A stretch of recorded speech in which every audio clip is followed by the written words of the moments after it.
कोई भी टेररिस्ट हमारे पड़ोसी देश से यदि भारत को डिस्टर्ब करने की कोशिश करेगा जी, यहां पर यदि आतंकवादी हरकतें करेगा तो उसका मुंह तोड़ जवाब देंगे। यदि वो भगकर पाकिस्तान में जाएगा तो पाकिस्तान में घुस कर मारेंगे। तो ये बात आप मतलब कह रहे हैं, जो प्रधानमंत्री भी कह रहे हैं कि अब वो भारत नहीं रहा जो कि बगल में खड़े होकर तमाशा देखता रहेगा, घर में घुस कर मारेगा। बिल्कुल, प्रधानमंत्री जी ने जो कहा है बिल्कुल सच कहा है और यह ताकत है भारत की।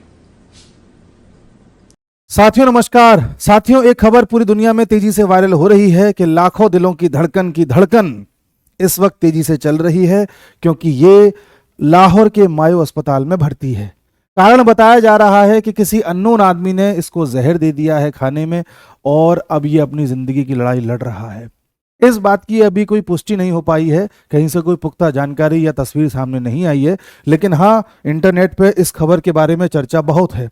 कई प्लेटफॉर्म ने इस बात की पुष्टि करी भी है कि उनके सूत्रों द्वारा इस बात को कंफर्म किया गया है, लेकिन हम तब तक नहीं मान सकते जब तक इसके बारे में कोई पुख्ता जानकारी सामने ना आ जाए।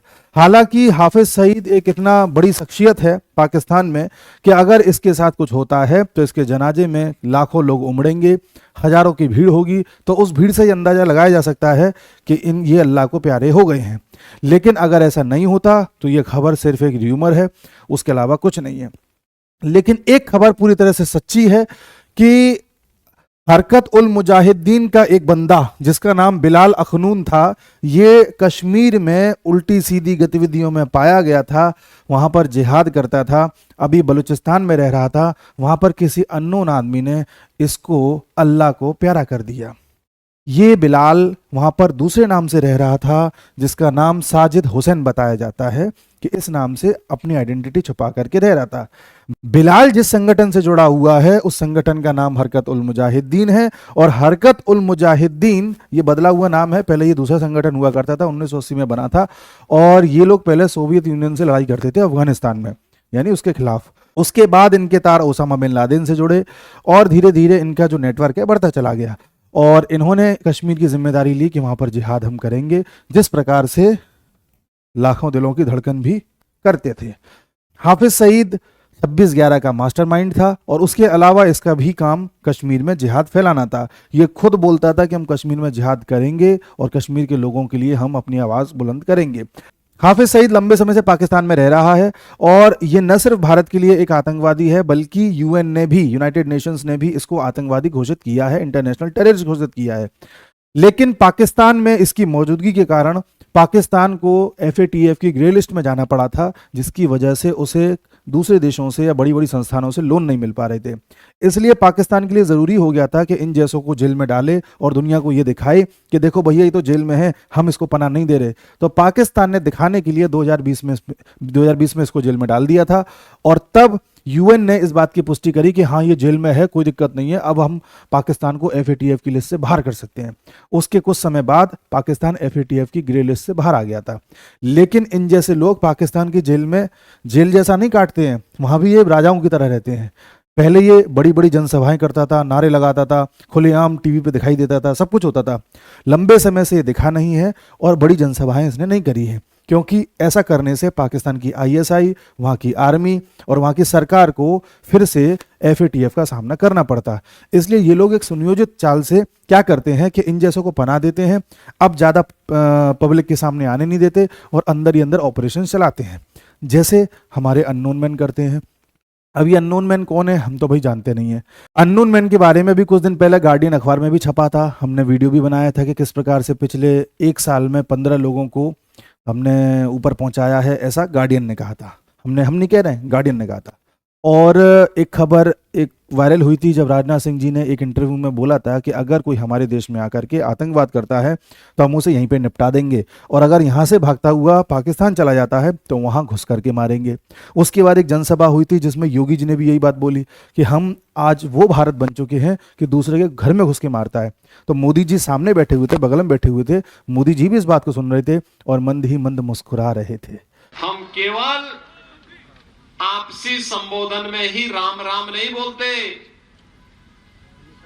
अयोध्या में रामलला कोई विराजमान नहीं करते, आतंकवादियों का राम नाम सत्य है भी करते हैं। हालांकि हमारा अननोन मैन से कोई लेने देना नहीं है। एक खबर और आई थी पहले कि पन्नू जो कि सीआईए का एजेंट है, यूएस में बैठा हुआ है, खालिस्तानी मूवमेंट का मास्टरमाइंड है, उसको मारने की कोशिश करी गई है, ऐसा यूएस ने बोला था और कहा था कि भारत करवा रहा है, लेकिन भारत का भी उससे कोई लेना देना नहीं है। कुछ दिन पहले ये जो लाखों दिलों की धड़कन है, इनके बारे में भी खबर आई थी कि इनके घर के बाहर भी किसी ने हमला किया, इनको मारने की कोशिश करी और एक र्यूमर फैलाया गया कि भारत की एजेंसीज ने इसको मारने की कोशिश करी है। लेकिन अगर भारत की एजेंसी से मारने की कोशिश करती तो घर के बाहर नहीं, घर के अंदर। ठीक है, तो ऐसी कुछ बातें हैं, समय समय पे उठती हैं। अभी कुछ दिन पहले दाऊद इब्राहिम की बात उठी थी, तो ध्यान रखिएगा, जब भी इस जैसे लोग, दाऊद इब्राहिम जैसे लोग या मसूद अजहर जैसे लोग जब भी अल्लाह को प्यारे होंगे तो हेडलाइंस बनेंगी बड़ी बड़ी, क्योंकि इनका एक पब्लिक जो सपोर्ट होता है बहुत बड़ा होता है। हजारों लोगों की भीड़ इनके सपोर्ट में आती है, इनके जनाजे में आती है। ठीक उसी प्रकार से जैसे हमारे यहाँ पर मुख्तार अंसारी की मौत के बाद बड़े बड़े राजनेता, विपक्षी पार्टियों के राजनेता उसके घर पर जा रहे हैं श्रद्धांजलि देने।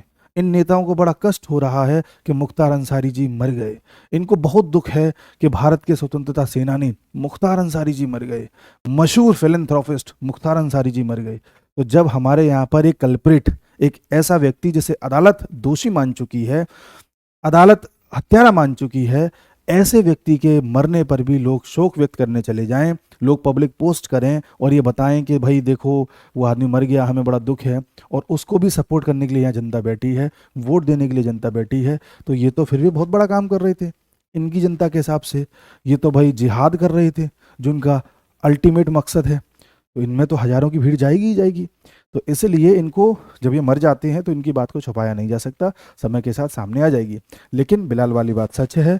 और कनाडा ने भी एक आरोप और लगाया है कि भारत और पाकिस्तान मिलकर के उनके चुनाव में हस्तक्षेप कर रहे हैं, और इस बार जो वहाँ चुनाव होने हैं उसमें भारत कोशिश कर रहा है कि खालिस्तानी लीडर द्वारा से न जीती जाएं।